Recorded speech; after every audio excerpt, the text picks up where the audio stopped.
భారతదేశ పార్లమెంటులో మాన్యశ్రీ దేశ హోంమంత్రివర్యులు అమిత్ షా గారు మాట్లాడుతూ, ఏంటయ్యా ఎప్పుడు చూసినా అంబేద్కర్ అంబేద్కర్ అంబేద్కర్ అంటారు, మరి దేవుళ్ళ పేరు చెప్తే ఇంత పుణ్యమని వస్తుందని చెప్పేసి అనడాన్ని మా దళిత సంఘాలు, మా ఉపకుల సంఘాల ఆధ్వర్యంలో తీవ్రంగా ఖండిస్తూ ఉన్నాం. అయ్యా అమిత్ షా గారు, మీరు పరిపాలిస్తున్నటువంటి ఉత్తరప్రదేశ్ లోపల, బీజేపీ ప్రభుత్వాలు పరిపాలిస్తున్నటువంటి రాజస్థాన్ లోపల మరి దళితులపై అనేక దాడులు జరుగుతుంటే మరి వాటి గురించి మీరు ఎందుకు మాట్లాడలేదు? మరి అట్లా దళితులను చంపినప్పుడే పుణ్యాలు వస్తాయా? మరి ఈరోజు దళితులకే కాదు, యావత్ భారతదేశానికే దేవుడైనటువంటి భారత రాజ్యాంగ నిర్మాత అంబేద్కర్ గురించి మీరు అలా మాట్లాడడం చాలా విచారించదగ్గ విషయమేగా మా దళిత సంఘాలు ఈరోజు నిరసన తెలియజేస్తూ ఉన్నాం. మరి ఏదేమైనా మొన్ననే ఒక ఇళయరాజా ప్రపంచ ప్రఖ్యాతిగాంచిన సంగీత విద్వాంసకారుడు అతను గుడిలోకి పోతే మరి గుడిలోకి రానియని సంఘటన మొన్న 3 రోజుల నాడే జరిగింది. మరి ఇది మీకు కనిపిస్తలేదని మేము తెలియజేస్తా ఉన్నాం. అంతేకాదు, భారత రాష్ట్రపతి ముర్ము గారిని గుడిలోకి రానియకుండా అడ్డుకున్న సంఘటన మీకు తెలియదని చెప్పేసి మేము భావిస్తా ఉన్నాం.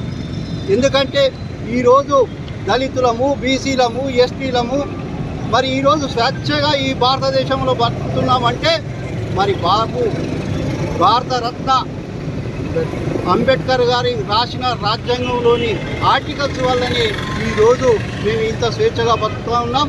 మరి ఏదేమైనా అంబేద్కర్ గురించి ఎక్కడ అనాలోచిత వ్యాఖ్యలు చేసినా, వారిని అవమానపరిచిన దళితులమందరం ఏకతాటిపై వచ్చి మేము ఖచ్చితంగా మీకు తగిన గుణపాఠం చెప్తామని చెప్పి తెలియజేస్తా ఉన్నాం. కానీ ప్రధానమంత్రికి కానీ అమిత్ షాకే కానీ వీళ్ళే దేవుళ్ళు, వీళ్ళే మేమే దేవుళ్ళం, మేమే అది మా బీజేపీలో ఉన్నోళ్ళే దేవుళ్ళు అన్న మాట కాదు. మేము ప్రతి ఒక్కళ్ళము హిందువులమే, మేము ప్రతి ఒక్కళ్ళము గుళ్ళే పోతున్నాము, అత్తున్నాము. కానీ అది కాదు, మాకు అంబేద్కర్ రాసిన రాజ్యాంగం వేయబట్టి మేము ఈరోజు భూమి మీద బతున్నాము. ఎక్కడెక్కడనో బట్టలు ఇప్పేసి కొడుతుండ్రు, మణిపూరి సంఘటన చూడండి, ఎన్నో జాగాల్లో ఒక నీళ్ళ పైన ఎన్ని జాగాల్లో మాకు అవమానం జరుగుతుంది. మాకు అంబేద్కర్ రాసిన రాజ్యాంగం లేకుంటే మేము ఈ భూమి మీద బతకపోతుంది. దేవుడు మాకు ముఖ్యమే, మాకు అంబేద్కర్ అంతకన్నా ముఖ్యమే. కానీ కాకపోతే బీజేపీ నాయకులు ఓట్ల కొరకు ఈ రాజకీయం ఏసుడు పనిచేయమను, కాకపోతే మీరు స్వచ్ఛంగా ఓట్లాడుకుండ్రి, కానీ కాకపోతే దేవుళ్ళ పేరు చెప్పుకొని ఓట్లు అడగద్దని బీజేపీ నాయకులకు జరిగినటువంటి సభలో రాజ్యాంగ నిర్మాత అయినటువంటి అంబేద్కర్ గారిని పదే పదే తలుచుకోవడం కాదు, దేవుణ్ణి తలుచుకోవాలి, ప్రతిసారి మీకు పుణ్యం వస్తుందని చెప్పడాన్ని మేము బుడగ సంఘం ఆర్మూర్ ఏరియా కమిటీ నుంచి, మేము జిల్లా కమిటీ నుంచి మేము తీవ్రంగా ఖండిస్తున్నాం. అదేవిధంగా భారతదేశంలో ఎన్నో ఘోరాలు జరుగుతున్నాయి, ఎన్నో నేరాలు జరుగుతున్నాయి దళితులపైన.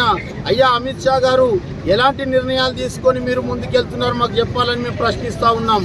ఈరోజు సభలో మీరు మాట్లాడుతున్నటువంటి మాటకు అంబేద్కర్ గారు చేసినటువంటి చట్టం ప్రకారమే మీరు నిలబడి మాట్లాడుతున్నారు. కానీ లేకపోతే ఆయన చేసిన చట్టం లేకపోతే ఈరోజు మీరు సభలో నిలబడి మాట్లాడి లేకుండా ఉండేటటువంటి పరిస్థితి ఉంది.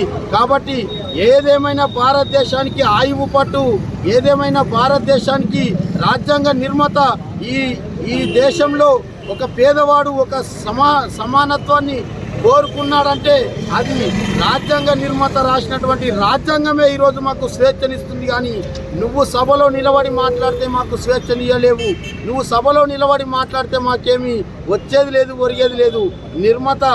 రాజ్యాంగ నిర్మాత చెప్పిన దాని ప్రకారమే, ఆర్టికల్స్ ప్రకారమే మేము ముందుకెళ్తాం. కానీ ఈరోజు నువ్వు చేసినటువంటి వ్యాఖ్య నిజామాబాద్ జిల్లా కమిటీ తరఫున, బుడగ సంఘం తరఫున తీవ్రంగా ఖండిస్తూ ఉన్నాం. వెంటనే దీనికి క్షమాపణ చెప్పాలని మేము క్షమాపణ చెప్పాలని మేము కోరుతా ఉన్నాం.